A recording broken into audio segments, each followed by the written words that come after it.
16A Tron Square, Edinburgh.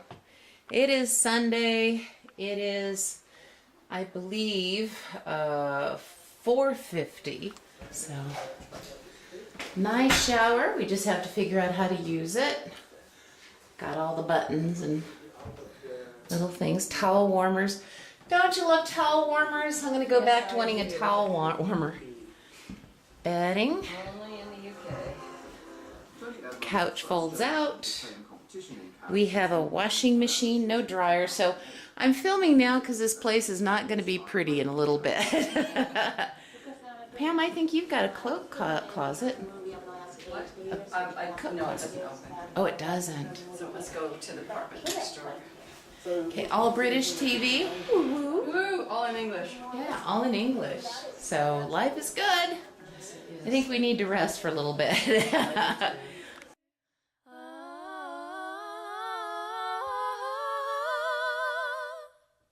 Hi, Scotland, I do remember. Hi, Scotland of courage and pride. Hi, Scotland, the bonny have bled for you, thistle and rose. The bonny have bled for you, thistle and rose, side by side.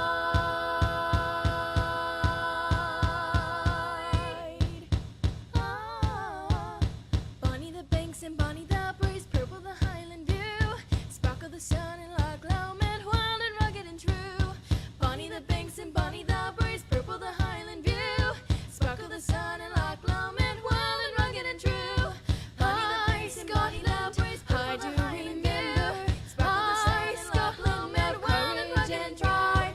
Hi, Scotland, the bonny have bled for you, thistle and Loch Lomond, side by side. Ye banks and braes a bonny tune,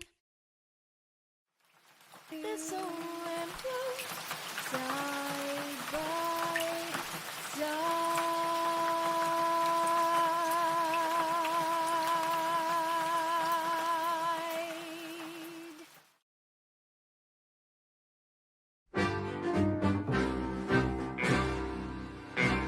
I've just come down from the Isle of Skye. I'm no very big and I'm awful shy, and the lassies shout when I go by, Donald, where's your trousers? Let the wind blow high, let the wind blow low, through the streets in my kit I'll go. All the lassies say hello, Donald, where's your trousers? A lassie took me to a ball, and it was slippery in the hall, and I was feared that I would fall, for I had me on my trousers. Let the wind blow high, let the wind blow low, through the streets in my kit I'll go. All the lassies say hello, Donald, where's your trousers? Let the wind blow high, let the wind blow low, through the streets in my kit I'll go. All the lassies say hello, Donald, where's your trousers? To wear the kilt is my delight, it is not wrong, I know it's right. The islanders would get afraid if they saw me in the trousers. The wind blow high, let the wind blow low, through the streets in my kit I'll go. All the lassies say hello, Donald, where's your trousers? Did you see that shirt? Yeah. Is that the way it's spelled? H-O-D-D? H-O-D-D-E-N. So it's the Galloway district. Okay. So that's it there. But yeah, there's no grey tartan. No. Okay. It's afraid that I don't know. Can't find it. You should go reprimand the person that Thank you you. spoke to. This doesn't belong to them, Chuck. It belongs to the pipe band, and they can't sell it to us. So maybe if you ask Gordon where he got it from, where they got it from. The wind blow high, let the wind blow low, through the streets in my kit I'll go. All the lassies say hello, Donald, where's your trousers? Donald, where's your trousers?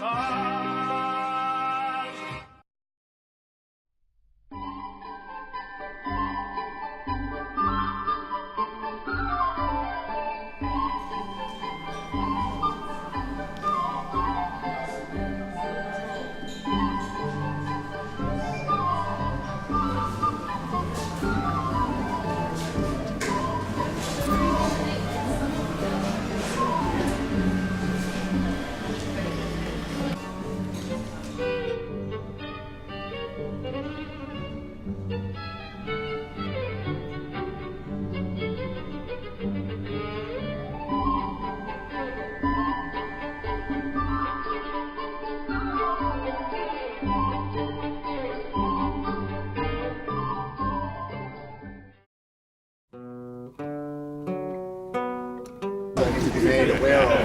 Has anyone got a heart condition? No? Anyone suffer from epilepsy? Anyone got asthma? Yep, you got an inhaler with you? No? But it's not bad. Okay, it's very mouldy down there and sets some people off, so it's not happening attack, I just need to know that's what's happening. Like sneeze or something. Anyone scared of the dark? I am. Yeah? It's an underground tour, you'd be surprised how many people are scared of the dark and come on it. Not in that way, obviously. Anyone scared of spiders? Yeah. There's spiders down there. You can't see them because it's dark, but you'll see the webs fine enough. Anyone scared of rats or mice? As long as there's no birds on. Don't see them Yes. too often. No cockroaches. Sometimes they poke their heads up with the cheeky, so today might be your lucky day. Has anyone been drinking? Does anyone believe in ghosts? Yeah. We have one in our house. Well, if you've been drinking or you believe in ghosts, you're more likely to see something down There is no other actors or tour guides, there's no special effects, there's no sound effects, it's just me. But that means if something strange is happening, it's happening in real life. And the big difference between me and you guys, I know how to get the vaults very quickly. So if you better So we keep hold up. on to your hotel, huh? I know that I know because I'll be screaming. So we've got our overground part first, so just follow me around the corner and we'll get that done. Inside the bridge, inside there are the vaults, that's where we're heading. Lots of people don't realise that is the bridge until they either look over or they have to go under it. And the history of the vault starts way back when.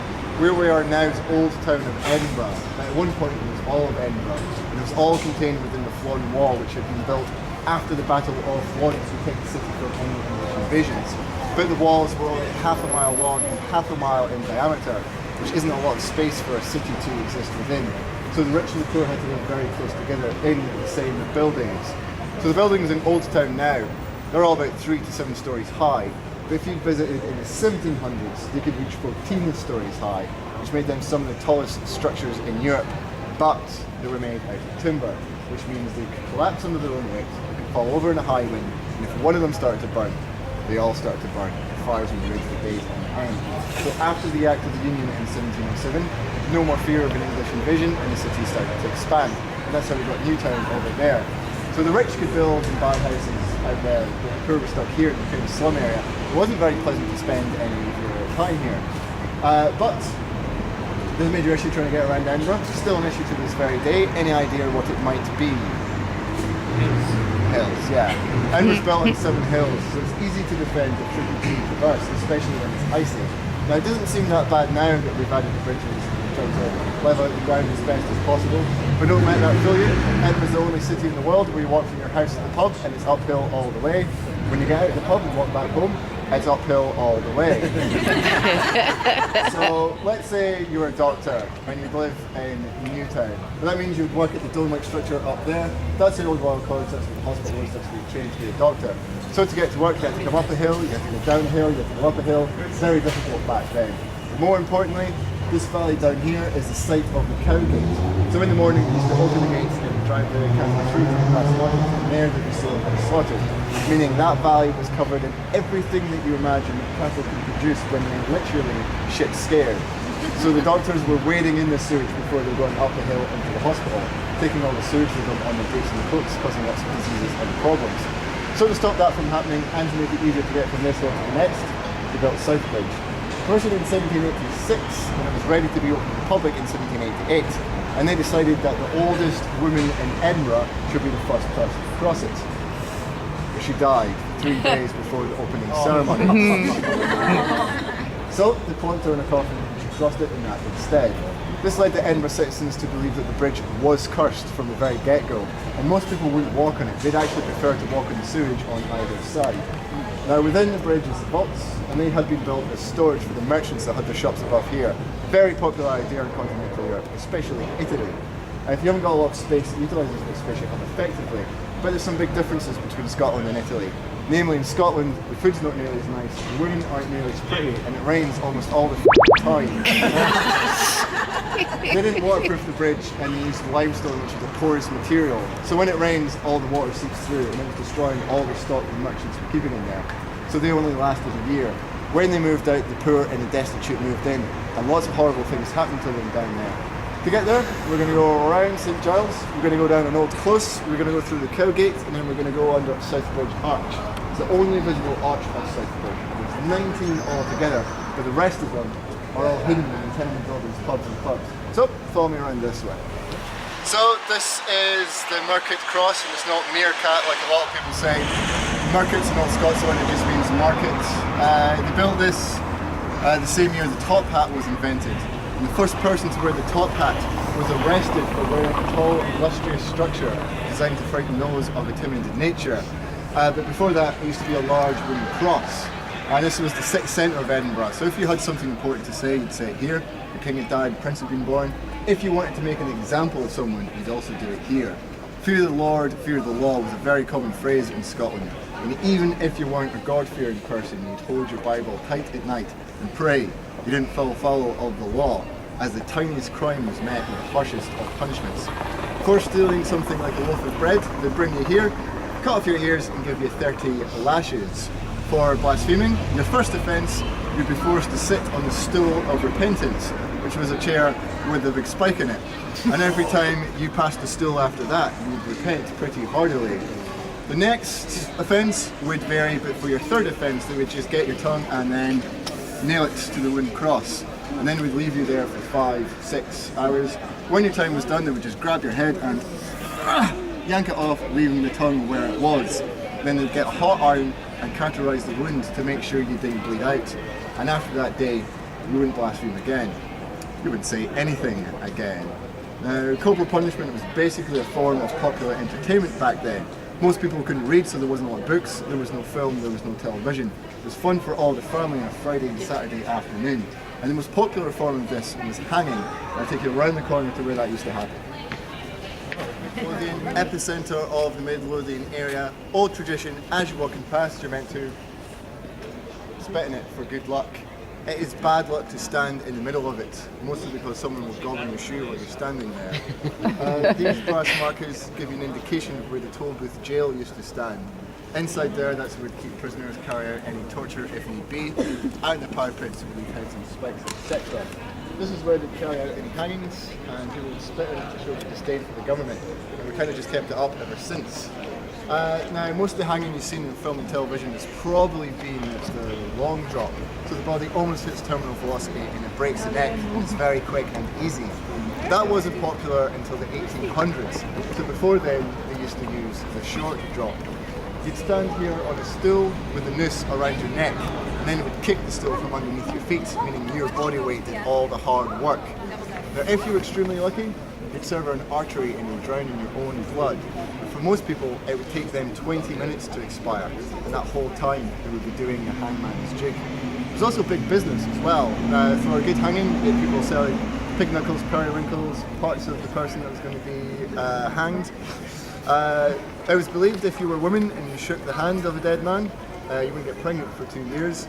And drinking the menstrual blood of a hanged woman was meant to cure epilepsy.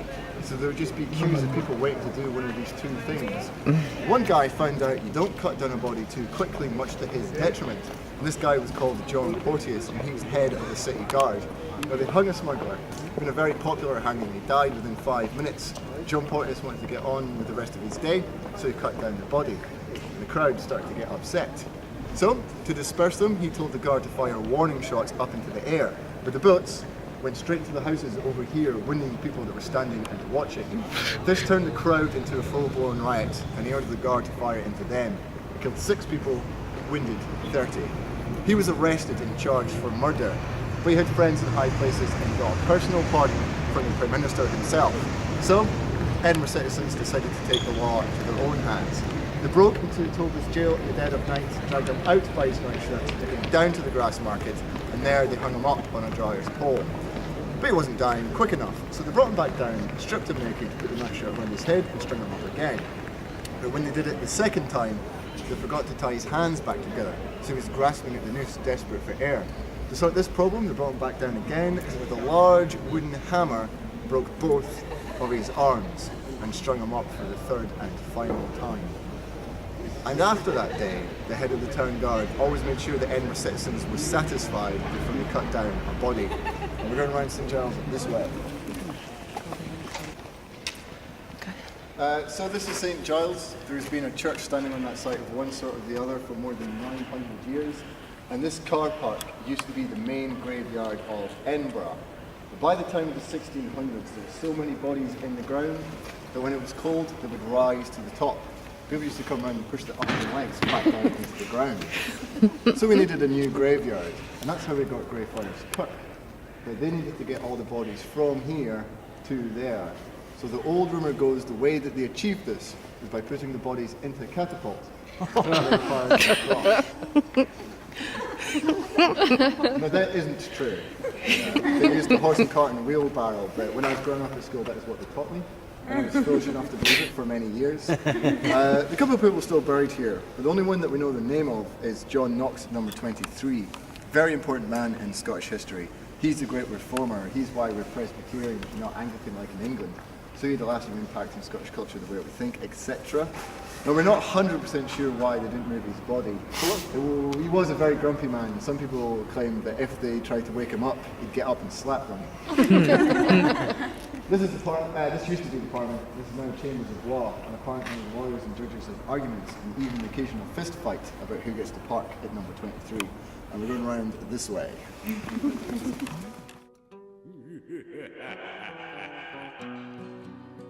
No, a dead man seldom walks, he very rarely talks. It's not very often you'll find him running around. But I am a refugee for a graveyard in Dundee, and I've come to haunt some houses in Glasgow town. I've come to haunt some houses in Glasgow town. The reason I arose was to get myself some clothes, for it really gets hell of a cold below the ground. But I whispered to myself, I think I might as well hang around for a while and have some fun. Hang around for a while and have some fun. A man put out his light on a cold and wintry night. I showed him one of my eyes and slapped his head. He says, oh, and I says, pooh. He says, who the hell are you? I says, don't be feared, I'm only a man that's dead. Don't be feared, I'm only a man that's dead. Now the fella knelt and prayed, and this was what he said. Why in the name of God have you picked on me? So I pulled away his rug, and I scalped him one on the lug. The reason, says I'll very soon let you see. The reason, says I'll very soon let you see. When he brought the police in, I battered him one on the chin. The police turned around and he blamed my friend. He marched him to the jail. He'll be in there quite a while, but I'll see nobody takes a single end. I'll see nobody takes a single end. Now the police thought him daft, and a lot of people laughed when the fella said a ghost was in his house. But what the fella said was true, and I might be visiting you. So just remember I'm still on the loose. Just remember I'm still on the loose.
Here we are, Greyfriars.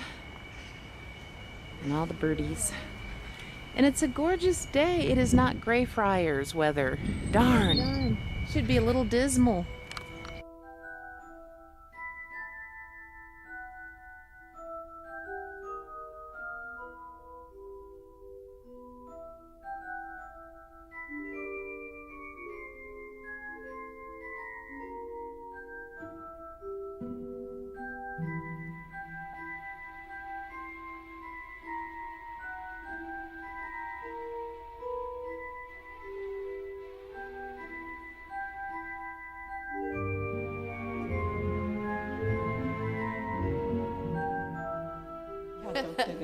That they didn't allow dogs. I mean, that was painted in 1872. And it's also an American ceiling in here. Another one for the 400s. That depends if it's good for Mr. Trump, because Mr. Trump is not the most popular man. He is not popular amongst our friends either. Very popular. Well, the Blues have banned them totally. Yeah. We were ready to come into the country when we were getting our passports stamped. I wanted to have a little sticky note that says "Not a fan of Donald Trump" to make sure they let us in. So No really, kidding. really, really. But she was very pleasant and nice, and didn't ask our affiliation. But yes, we don't get it either. We truly do not.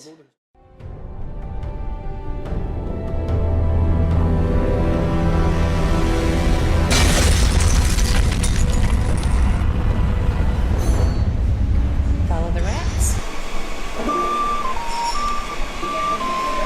to the plague exhibit. And we cannot film in the plague exhibit. So there we are.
Okay, welcome to Castle Dune, Castle Anthrax, the Swamp Castle, and this would also be Winterfell, I believe.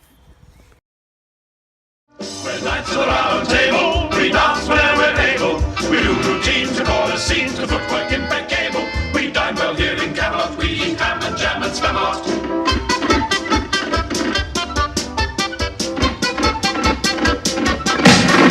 We're knights of the round table, our shows are for mid-able. So many times we give and rhyme till our quite dancing able. We're opera mad in Camelot, we sing from the diaphragm.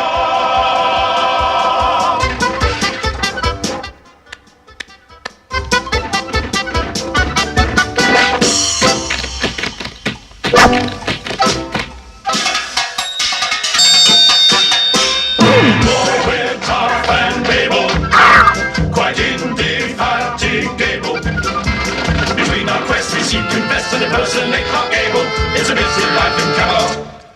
I have to push the pram a lot.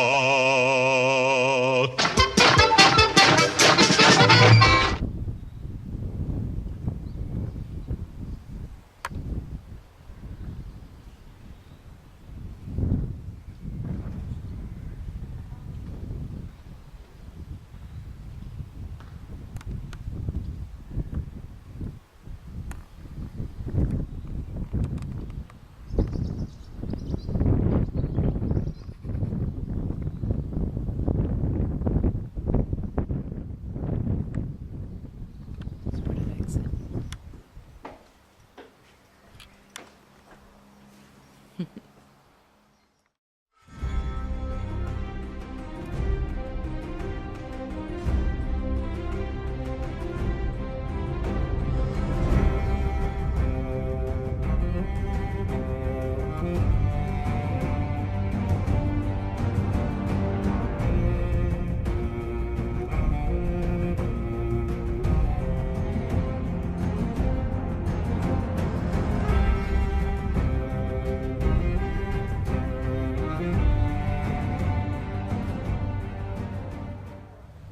Okay, we're in Loch Lomond National Park.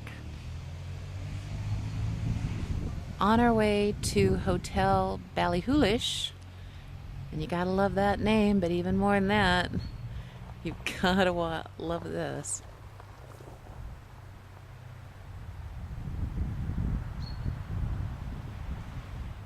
Okay, I'm going in. Yeah, it's cold, but that's alright. What it is beautiful. Okay, we're going for a picture. Okay. I'll get you if you get me. Okay. Pull the hair back. Pull the hair back. And all the lines and wrinkles. And all the lines. Yes. Very good.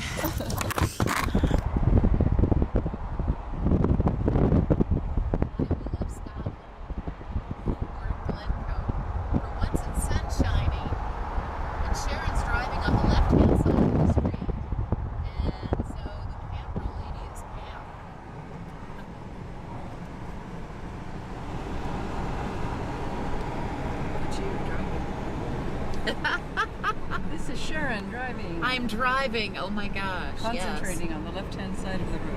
Concentrating, making sure I don't drive off the left side.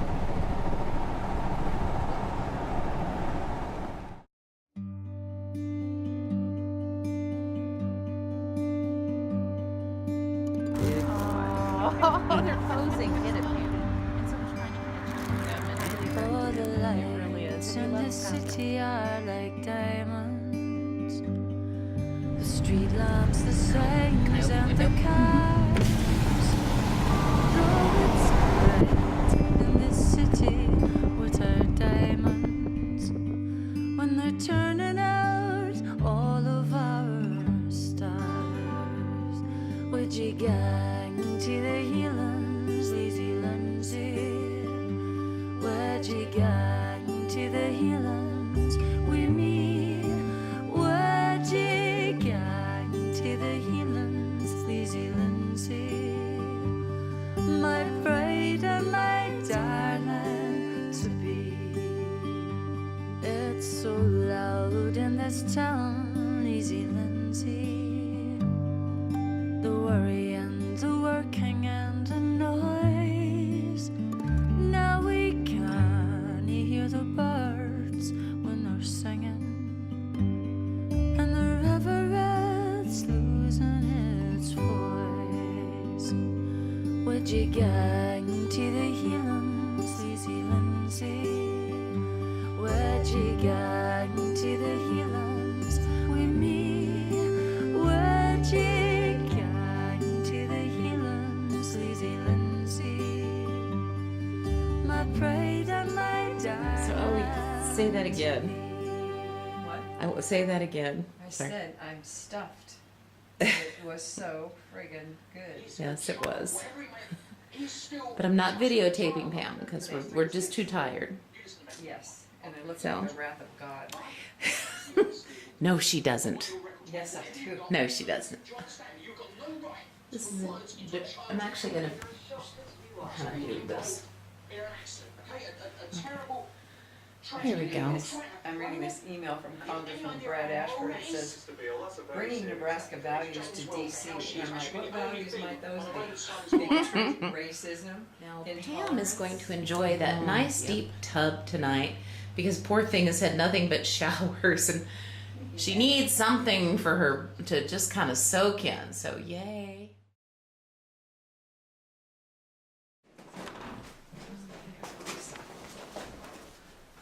I just love these little prints.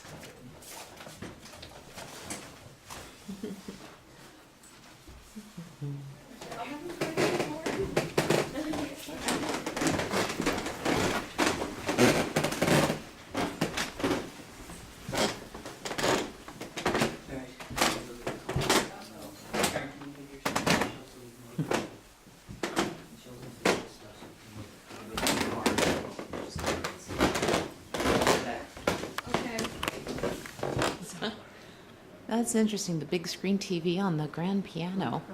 So, yes, this is a nice sitting room. And sadly, we didn't spend any time in here. But still, we can get a view. This is what we would have seen had we spent any time in here. All right.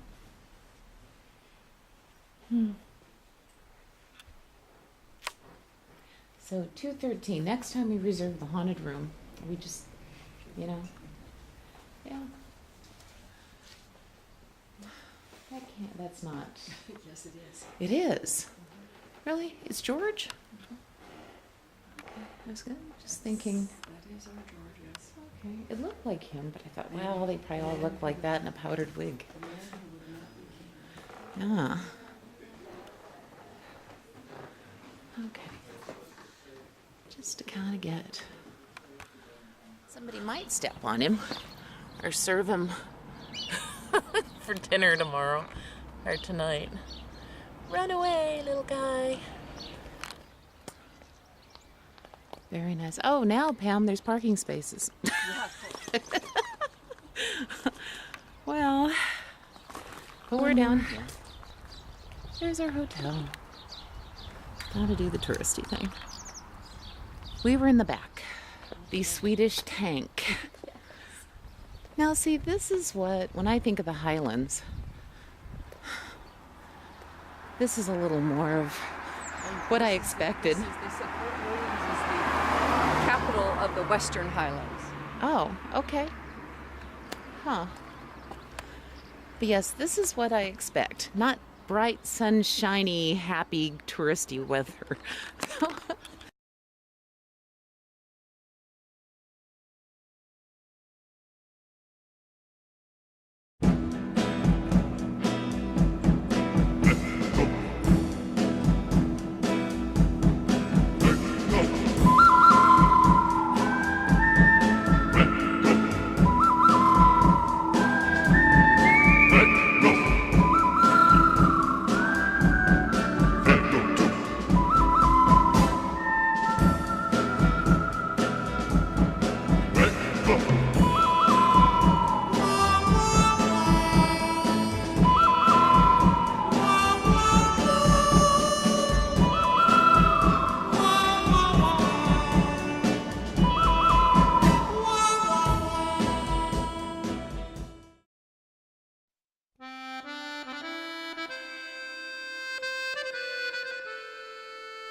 get the guys to keep you posted on where we are and where we're going to go.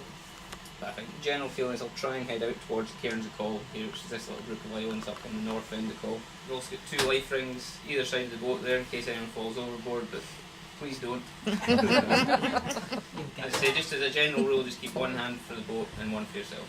That's the easiest way. And these stairs, especially at the back, if you go up them facing in towards the stairs place, they're quite steep and it can be slippy if they get wet. Also, toilets are down here, there's male and female toilets down there. So, other than that, guys, once we're underway, just feel free to go anywhere you like in the boat. It's yours for today. Did you say you went to Gallia? Yeah, I think so. What? Yeah. Yeah. No. So Andy, do the whales prefer sunshiny, more food, or do they? Does it matter? No, we Doesn't matter. prefer it low so we can see them better. Then there's not so much glare on the water. A decent polarising film is great on a definitely camera. Okay. I don't know if it has it. Have you got a screw? No, there isn't a screw on. No, you can't put one on. Oh, and the best. Well, it does, you know, if the water's a little bit sort of shiny like this, it breaks it down a bit. You know, you can't see so much of the water. This should be okay. And the plankton's a bit clearer now, so hopefully. But it's always a good idea to have a screw on film. And actually we're really lucky to have them here. Our harbour porpoise around the world are pretty endangered. We have quite a healthy population here, so always really special to see them. They have quite a lot of problems with getting entangled with fishing nets and things like that, so they're doing okay. A few more left. So bottlenose dolphins. So was anyone here on Thursday? So apparently they were well in the harbour on Thursday, in Tobermory Harbour, playing about. So I was gutted. We were out on the boat out in the ocean. Actually in the harbour, yeah, fantastic. So quite a big, large dolphin. They can be 3.5 metres in length. So when you see them next to the boat, you can appreciate sort of how massive they are. Usually in groups of sort of 2 to 20, and they're much more coastal of the dolphin species, so often see them hugging land. So we'll always have a look as we come past Ardmore Point, always have a quick glance at the coast there, because they sometimes hang out just below sort of Glengorm and things like that. So our common dolphins, they are the much more oceanic species. So you can see these guys in sort of superpods in various places in the world. They can get to sort of thousands in number. What we tend to get is the splinter group, so again groups of about 20. Now these are much more acrobatic as well, so if you start seeing splashes in the distance, that could be common dolphins. And so great conditions again to spot those splashes. And again remember the gannets might mean the common dolphins as well, so quite a close association with those two. Orca or killer whales. Now, if we see killer whales today, I think you'll see me, possibly Sam, maybe even Andy crying as well. We'll be all so excited. We only get sort of once or twice sighting a year. And we do have 8 resident killer whales on the west coast of the UK, but their area is so large, that's why we only sort of see them once or twice. Don't get any pre-warning as well, sometimes they just pop up out of nowhere, so it doesn't mean we're not going to see them today. But really special animals. Also the only cetacean species that on sight you can sort of tell if it's a male or a female. So you've got the female in the distance here with that sort of dolphin, classic dolphin fin, and then the male in the foreground here with that massive fin that could be 2 meters in height. They're real special animals. I love them, if you can't tell. Minke whale. I'm sure that's what everyone wants to see out here today. A really beautiful, sleek whale, second smallest of the baleen whales. So that includes the blue whale, the fin whale, the sei whale, things like that. They use those baleen plates to sieve their food. Even though second smallest, still can be 10 meters in length, so you definitely still know you've seen a whale. Now to spot these guys, we're not looking for a blow or for a view of their tail. We don't tend to get that with the minkies. What you tend to see is what looks like a massive dolphin. So you'll see that fin, but what you'll see is it's back sort of for 1 or 2 seconds. So if you see something surface and it sort of takes a long time to go back down again, that's probably going to be a minke. You could also see a glint really far in the distance as well. So if you see a glint that carries on again for a couple of seconds, that might be in a minke too. I don't know if you've noticed this Mars bar hanging up there. So this guy is the first person that spots a minke. Not that you need another incentive, but, and you get a fresh one as well, not that. Yeah, it's not. Oh, if you've spotted killer whale, you can have the whole box. Basking shark. So we get to see them this season, but rumours are rife that there's one been seen at Barra and Col. I don't know who saw it in Col, but we don't know the actual genuine source, but someone's brother's sister's wife said that there was a basking shark at Col. You know, it's one of those, don't know whereabouts in Col, but you never know, it could be there today. So we'd be very excited to see the first sighting of them this season. I don't know if you can tell from this picture here, but actually it kind of looks like 3 different animals, but that is just one basking shark. Again, absolutely massive, 10 metres in length. But you can see the dorsal fin, the tail, and the top of their mouth as they're feeding. You can see expand to really, really large areas. They can see sort of an Olympic-sized swimming pool every hour worth of water. So just to end with the seals. So we've got the common and the grey seals here. So this guy's the common seal, the much sort of cuter of the 2 seals, if I'm allowed to say that. This guy's quite mottly in colour, but the colour does vary a lot. So that's not really what we're looking for. What we're doing is looking at the face, because you can tell from the grey seal they are quite different. It's the nose that you want to look at. So the grey seal has a much larger sort of Roman looking nose, and nostrils at the end there as well.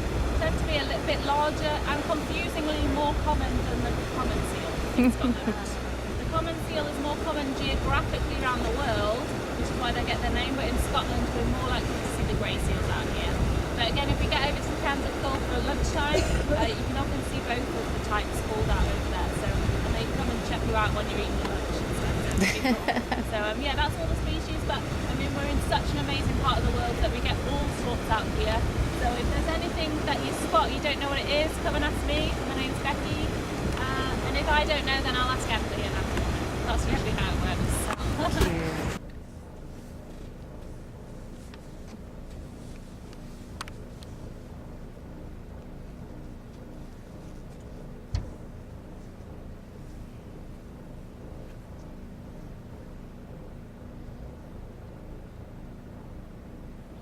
Just off the stern of that yacht.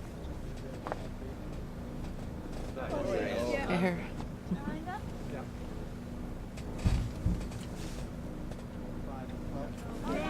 Behind us about 5 o'clock, going from left to right.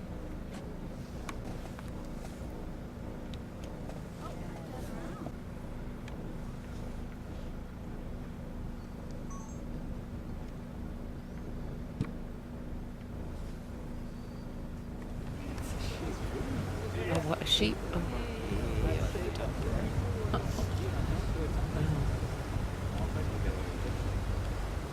Lovely wild area this.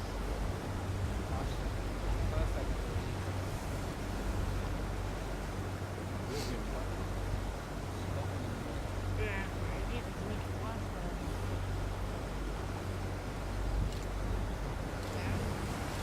It's sort of like an outcrop of rock. The nest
or just look at it in the mirror. There they go. Oh, There two they of go. them. Two of them. Gorgeous. Oh, nice. This looks really nice. Yes. There they go. There they go. They're showing off. There. Aww.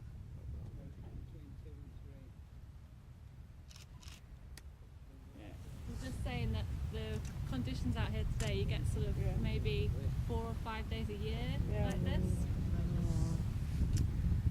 There you So go. you have every day. Glad you brought them up. Every day we've got trips, yeah. Oh yeah, wow. We're looking at? Yeah. Lots of dolphins. I didn't see lots of dolphins. That's okay. I saw a nice pair. They were sweet.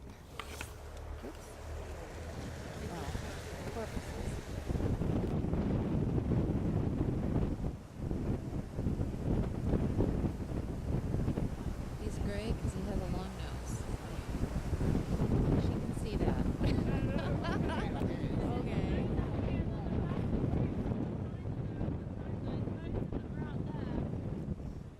Okay.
never seen this many before. I've not. The weather's very rare. It's certainly far away at the point. Just see the bar and that just off in the distance there. Next stop is the States and Canada. Hoping it wanted now. So. Wow.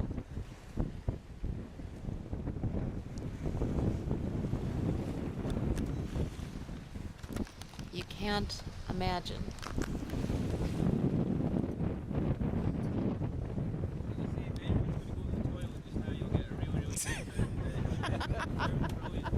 It flashed its tail at us.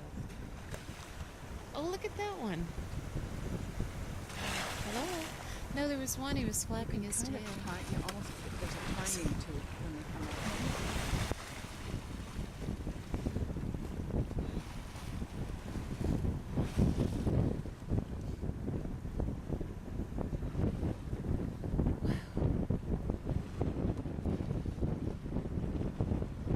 Pam and I can post a little bit, although they're never going to get it.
They like racing the boat, don't they? They like racing the boat.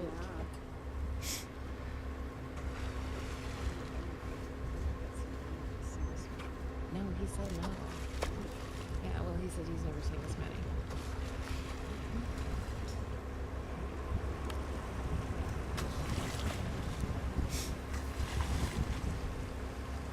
Hi.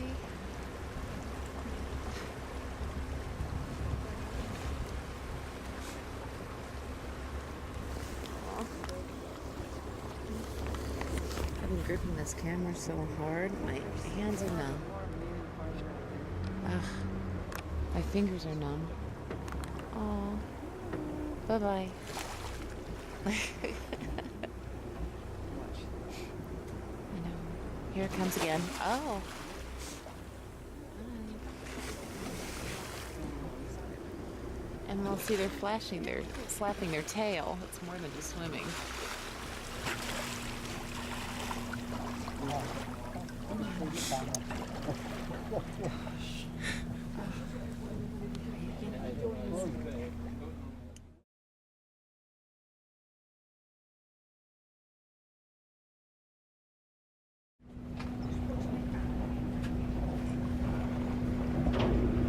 Hopefully you can see all this.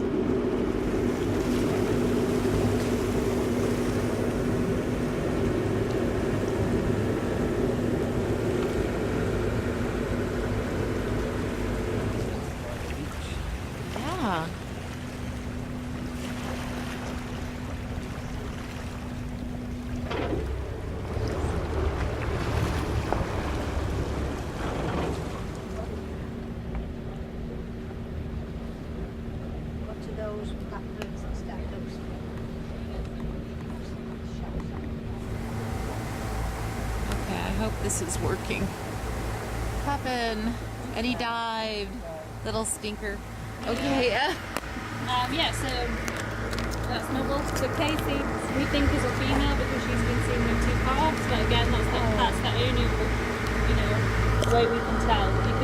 The only way you can probably tell is by looking at the belly, and you're never going to get to see the belly of a minke whale. It's sort of impossible.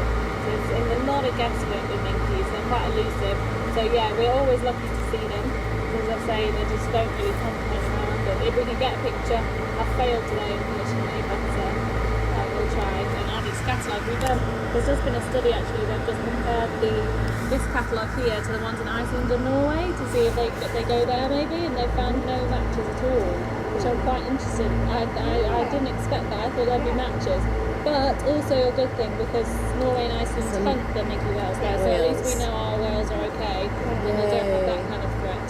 But at the same time, if that had a match, that would have put a lot of pressure on the Scottish government to do something about it. Yeah. So it's like a double-edged sword, really. Like, I'm happy they're safe, but at the same time, if they had matches, the Scottish government would have been like, you're actually taking our minkies out of the water. We're not happy about that, Yeah. So, oh, I didn't think about that. Yeah. So, but they're safe, so it is a good thing. It is a good thing. Where do you think they go then? No idea. Some people think they go south, which would make sense. That's normally what cetaceans do. They come up north to feed, go down south to breed.